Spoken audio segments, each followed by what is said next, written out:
안녕하십니까. 이번 시간에는 지난 시간에 이어서 성인 학습자들의 특징에 대해서 살펴보겠습니다. 특히 생애 주기별 특징에 대해서 자세히 살펴보도록 하겠습니다. 성인 학습자들은 단순히 지식을 전달하는 것이 아니라 스스로 그들이 깨닫도록 하는 것이 중요하다고 말씀드렸습니다. 즉, 그 깨달음은 그들의 경험과 새로운 지식이 결합될 때 발생하고 이것은 곧 자기주도 학습이다. 이렇게 지난 시간에 설명드렸습니다. 이번 시간에는 이 성인 학습자들의 신체적, 인지적 특성에 대해서 살펴보겠습니다. 성인이라고 하면 젊은 사람과 차이점이 뭐가 있을까요? 바로 노화가 있습니다. 신체적인 기능의 노화와 함께 성인 학습 능력 또한 저하되는 것으로 인식됩니다. 하지만 요즘의 연구에 의하면 성인이라고 해서 학습이 불가능한 것이 아니고 성인들도 충분히 학습이 가능하다, 이런 전망들이 나타나고 있습니다. 성인기 노화의 대표적인 거라고 한다면 시력 감퇴가 있겠습니다. 잘 안 보이는 거죠. 그래서 텍스트 기반 위주로 그러니까 책을 읽고 공부하는 방식은 성인들에게 어려울 수 있다는 것을 말합니다. 즉 PPT나 또 동영상이나 이런 미디어를 활용하는 것이 효과적이다. 왜냐, 시력 감퇴가 큰 특징이기 때문입니다. 이 밖에도 반응이 느려서 학습 능력이 낮고 체력이 감소되기 때문에 쉬는 시간을 많이 갖는 것도 중요하죠. 또 질병을 갖고 계신 분도 있고 지능, 기억력 감퇴 등이 나타날 수도 있습니다. 이 연령에 따른 기억폭이 증가를 보면 나이가 들수록 기억력은 높아진다는 걸 알 수 있습니다. 하지만 지능에 대한 연구를 보면 지능이 25세까지 높아졌다가 서서히 낮아지는 걸 볼 수 있죠.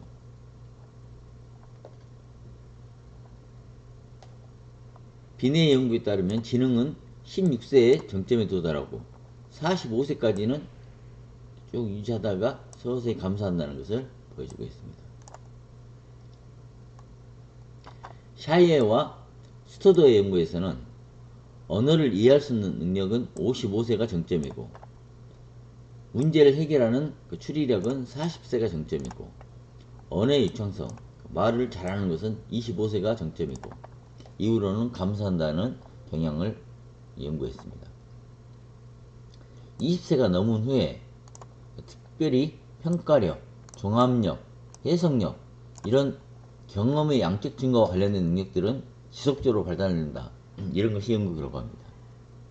즉 어떤 단체에서 뭐 이사라든지 아니면 장로회라든지 이런 거기서 결정을 하게 되는 것이 효과적이라는 것을 말하고 있습니다. 카텔은 결정성 지능은 나이가 들어감에 따라 계속 증가하고 유동성의 지능은 청소년기의 절정을 이뤘다가 서서히 하강한다, 이렇게 주장했습니다. 심리사회적인 성인학습자의 특성입니다. 이 중년기 때는 이게 위기가 온다고 말씀드렸는데 중년기 때는 자아 가치관의 변화에 따른 위기 증상이 나타납니다.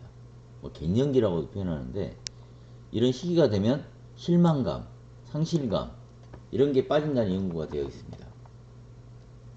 또 나이가 들수록 자신감이 낮아집니다. 젊었을 때는 뭐 혈기왕성하셨던 분이 나이가 들면 점잖해지고 얌전해지고 하는 것들이 다 이런 그 성인 학습자의 심리사회적 특성을 반영한 것이라고 볼 수 있겠습니다.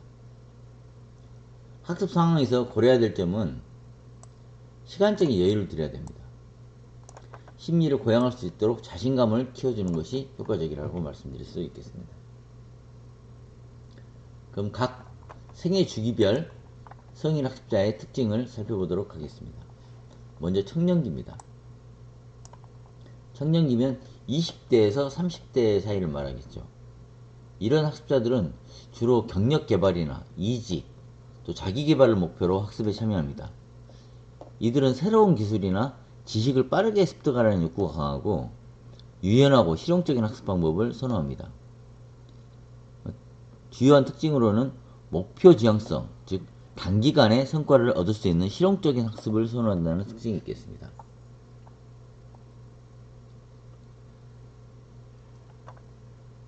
이 청년기 때는 자격증 취득, 이직 준비, 직무 능력 향상 이런 것들 이런 것들의 명확한 목표를 갖고 학습에 임합니다.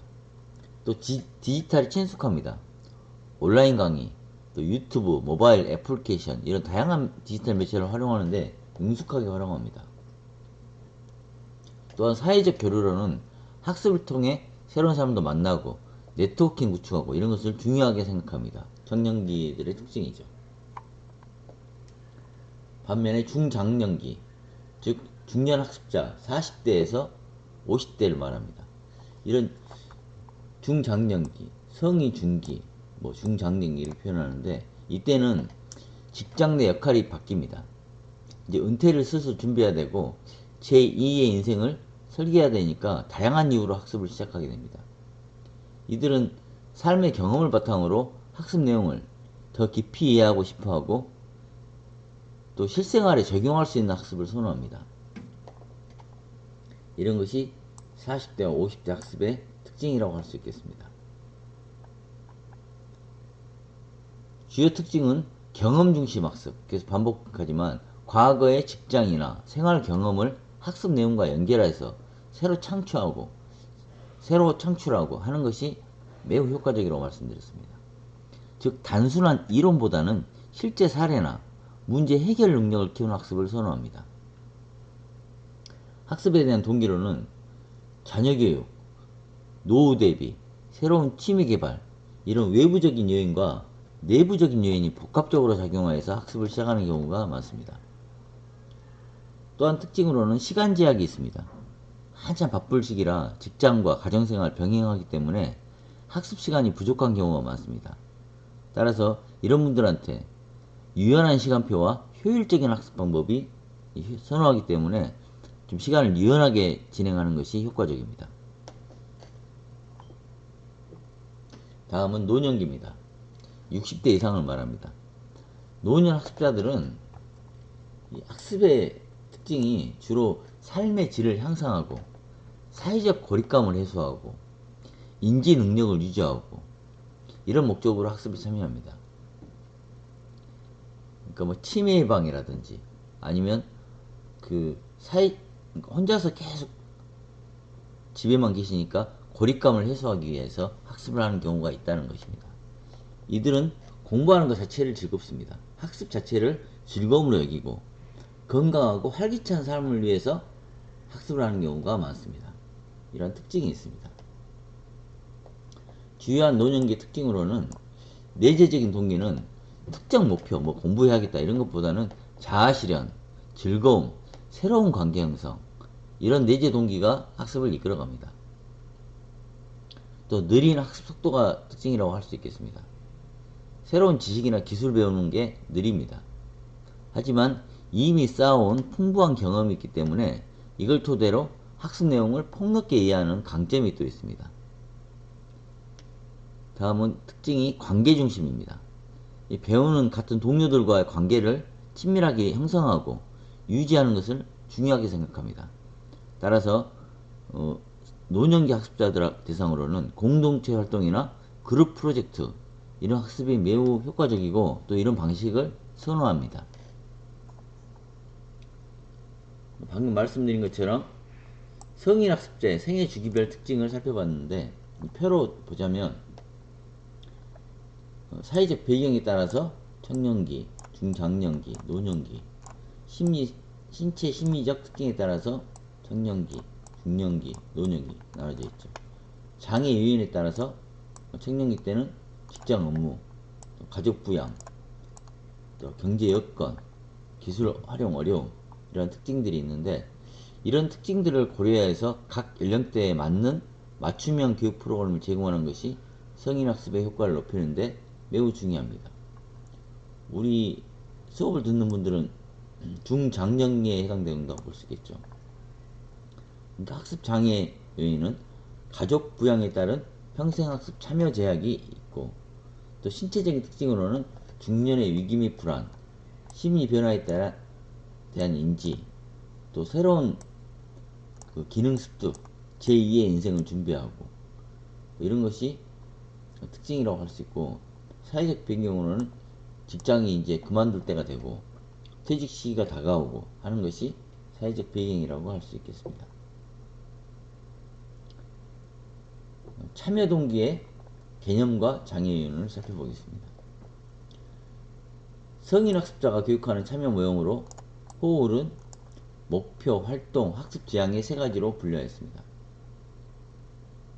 목표 지향형은 학습자가 교육을 상당히 정확한 목표 달성을 이용하여 학습을 물음표로 시작하여서 어떤 목표를 달성하기 위해서 학습 활동에 참여한다고 봅니다. 둘째, 활동 지향형은 내용을 배우는 게 목적이라기보다는 활동 자체를 위해 참석합니다. 아까 노년기 활동자들이 이렇다고 그랬죠. 그러니까 뭘 배우려고 한다기보다는 그 하는 것 자체를 즐겁게 느끼신다는 거죠. 세 번째, 학습 지향형이 있습니다. 공부하는 것이 중요하고 자기에게 부족한 지식, 교양 이런 것을 순수한 학습을 추구하는 학습자 유형입니다. 이런 세 가지로 분류할 수 있겠습니다. 참여 동기의 개념입니다. 이정희는 우리나라 성인 학습자들의 참여 동기를 연구하였는데 학습 지향형 동기가 매우 높은 것으로 나타났습니다. 즉 뭔가 새로운 걸 공부하고 교양을 키우고 순수하게 공부하려는 사람들이 많다는 거죠. 우리 성인 학습자들 중에서는. 또 목표 지향형 동기는 연령이 많은 사람일수록 기혼자, 결혼하신 분들이 소득이 높을수록 이 목표 지향형이 많다는 거죠. 뭔가 목표가 있어서 공부하는 게 아니고 그냥 공부하는 것 자체에 즐거움을 갖는다는 거죠. 이런 분들이 잘 사는 분들이 대부분 그렇다는 겁니다. 소득 수준이 높을수록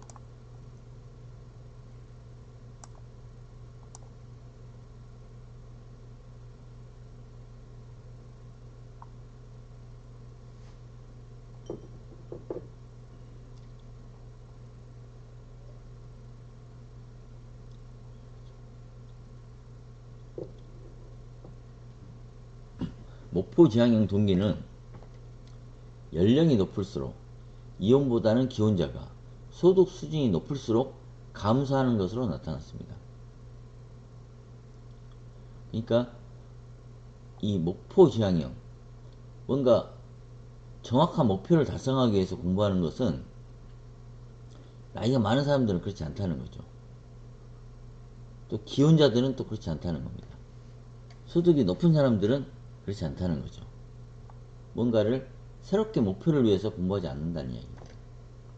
활동은 활동 지향형 동기. 활동 지향형은 활동 자체를 참석한다는 거죠.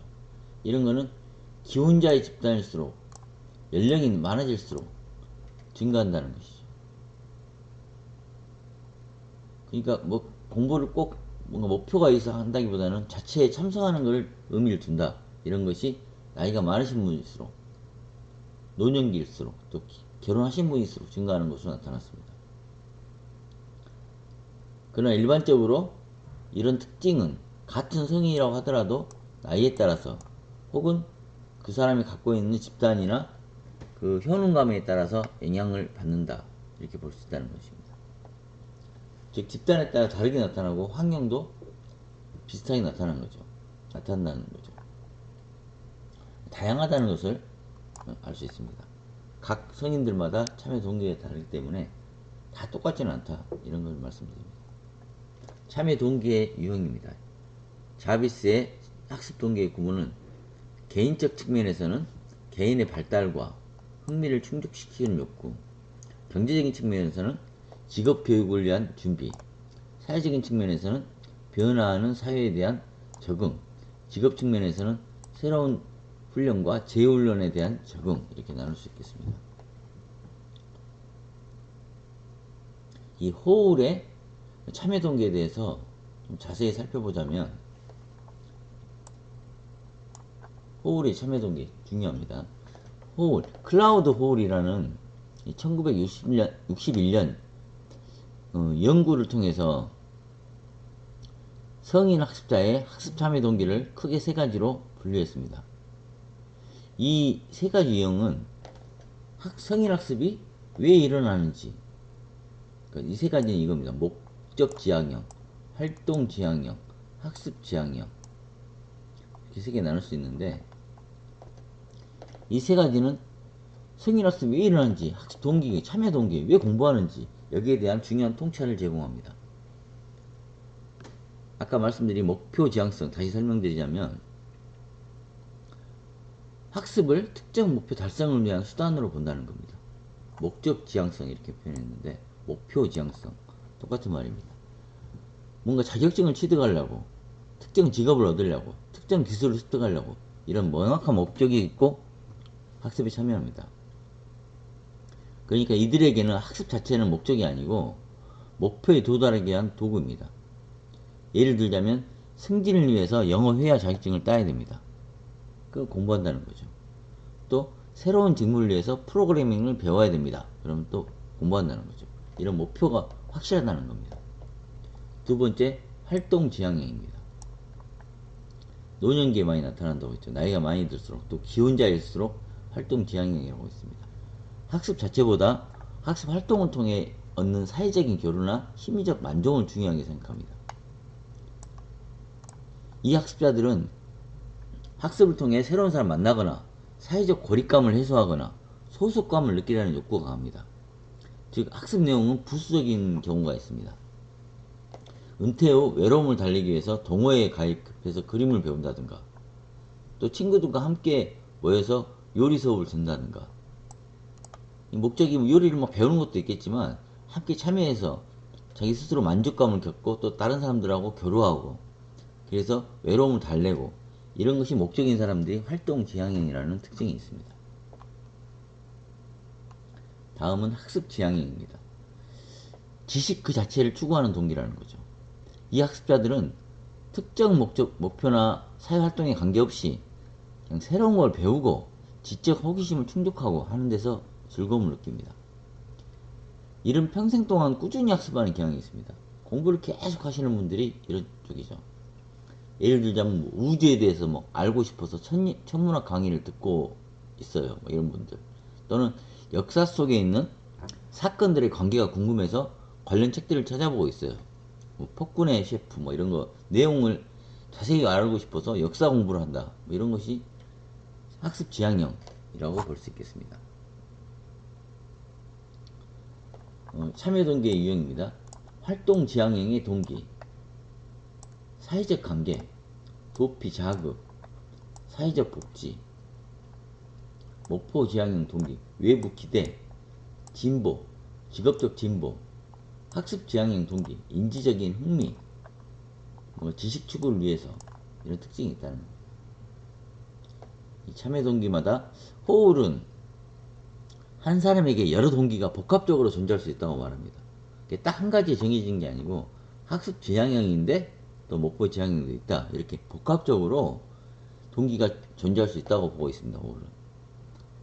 또 시간이 지나거나 상황이 변하면서 주된 동기가 바뀔 수도 있다고 보았습니다. 이 호울의 이론은 성인학습 동기 연구의 기초가 되었습니다. 이 호울의 연구를 통해서 성인학습자들의 동기를 더 연구하고 하는 아주 기초 연구라고 볼 수 있다고 말씀드립니다. 또 복합적으로 동기가 존재할 수 있고 시간이 지나면 바뀔 수도 있고 주 동기가 다른 동기로 바뀔 수도 있다고 보았습니다. 호울은. 이 성인학습 동기 연구에 호울의 연구가 매우 기초가 된다. 알고 가면 좋겠습니다. 지난 시간에 배웠던 참여 방해 요인들입니다. 스스로 자신감이 떨어지고 하는 것이 학습에 대한 의욕을 떨어뜨립니다. 다켄월드와 발렌타인은 장애 요인으로 자신감이 낮고 또 교육 내용이 적합하지 않고 시간이 부족하고 우선순위에서 밀리고 돈이 들고 또 개인적인 문제가 발생하고 질병 이런 것이 포함되겠죠. 이런 것이 방해 요인이다 이렇게 말하고 있습니다. 헤이스는 자신감이 낮고 사회적으로 인정하지 않고 또 지지하는 또 주변 사람들이 없고 방해물이 있고 수업에 대해서 소극적인 자세고 선호도가 낮고 하는 것들이 장애인이라고 말하고 있습니다. 평생교육의 방해, 시간의 절대 부족. 지난 오프라인 시간에 제가 방해 요인이 무엇이냐고 질문했을 때 이게 나왔습니다. 시간의 절대 부족. 시간이 없다. 경제적인 것보다는 시간이 없다는 거죠. 주부들의 경우는 가족을 이끌어야 되고, 가족 생활, 또 직장인 같은 경우는 직업 생활, 이런 생활을 하면서 공부를 해야 되기 때문에 일반적으로 평생교육 기간은 주간과 야간 나눠서 합니다. 대부분 학습하신 분들이 여자분들이 많고, 주간에 다니는 사람들은 전업주부가 많고, 야간에 나온 사람들은 직장에 다니는 경우가 많습니다. 따라서 직장 시간과 겹치면 직장을 선택해야 되는 거죠, 당연히. 또한 특징이 아까도 보셨지만 동기에 자신감이 부족하다는 게 계속 반복적으로 나왔습니다. 배우고는 싶지만 내가 느려서 이해하기 어렵고, 시험 문제 좀 어렵게 내면 뭐 괴롭고 막 이런 거죠. 또 교과서에 그냥 책만 보다 보면 용어 자체가 또 잘 모르는 내용이면 받아들이기 어렵고, 또 내 스스로 공부를 따라갈 수 있을까 하는 의구심이 생길 수가 있습니다. 그래서 경험 위주로 공부하는 것이 효과적이다 말씀드렸죠. 다른 이 학년기 학생들은 금방금방 외우는데 학습 능력이 떨어지니까 소극적 참여가 이루어질 수 있다는 것을 말하고 있습니다. 그래서 성인 학습 가르치시는 분들, 교수자들은 이런 다양한 경험을 가지고 있는 학습자들 특징을 이해하고 서로 이런 경험을 공유하고 발표하고 토론하는 것이 효과적이다. 성인 학습자는 돈과 시간을 누가 분담하느냐에 따라 학습 자세가 달라지는 특성이 있다고 하고 있습니다. 그러니까 돈 내고 하면 열심히 하지만 무료로 하면 열심히 참여하지 않는다는 특징이 있다는 거죠. 우리 공부하시는 분들은 다 돈 내고 하니까 열심히 하셔야겠습니다. 학습자들이 배운 내용을 활용하는 것은 선호하기 때문에 적용하는 시간을 할당하는 것이 필요하다. 이런 특징이 있습니다. 그러니까 배우는 거, 그냥 이론만 공부하는 것보다는 뭔가 이걸 활용해서 어떤 식으로 써먹을 것인가에 대한 시간도 필요하다는 거죠. 이게 바로 토론 학습입니다. 그래서 어떤 주제를 가지고 발표하게 하고 경험을 나누게 하고 하는 시간이 필요하다는 것을 이야기하고 있습니다. 성인 학습자는 기분에 따라서 학습 효과가 좌우되는 특성이 있습니다. 즉 교수자는 학습자들의 동기를 유발하기 위해서 다양한 교수 방법을 활용하고 학습할 때 이걸 활용하는 것이 이점이다, 이렇게 말할 수 있겠습니다. 그러니까 딱딱하게 교재만 보고 있어서는 안 된다는 이야기입니다. 다양한 학습 재료, 또 본인들이 참여해서 토론하고 하는 것이 수업에 효과적이다, 반복적인 내용입니다. 또 신체적인 특성에 의해서 적합한 강의실이 이렇게 나와 있는데 사실 시간 배려가 중요합니다. 그 시간을 빡빡하게 진행하면 어렵다는 거죠. 중간에 쉬어가면서 유연하게 하는 것이 효과적이다, 이렇게 말할 수 있겠습니다. 오늘 이 시간에는 성인 학습자의 참여 동기 및 장애 요인, 또 특별히 그 호울이 말하는 성인 학습자의 동기가 세 가지다. 목적 지향형, 활동 지향형, 학습 지향형. 이 세 가지 참여 동기는 간략하게 말했을 때 목표 지향형, 활동 지향형, 학습 지향형, 이렇게 나눌 수 있고, 목표 지향형은 목표를 달성하기 위해서 학습 활동에 참여한다. 그다음 활동 지향형은 이 활동 자체를 위해서 참석한다. 학습 지향형은 부족한 지식, 공부하는 것 자체, 순수하게 학습을 추구하는 학습자의 유형이다. 이런 참여 동기가 세 가지다. 이런 특징은 이해하고 넘어가는 게 좋을 것 같습니다.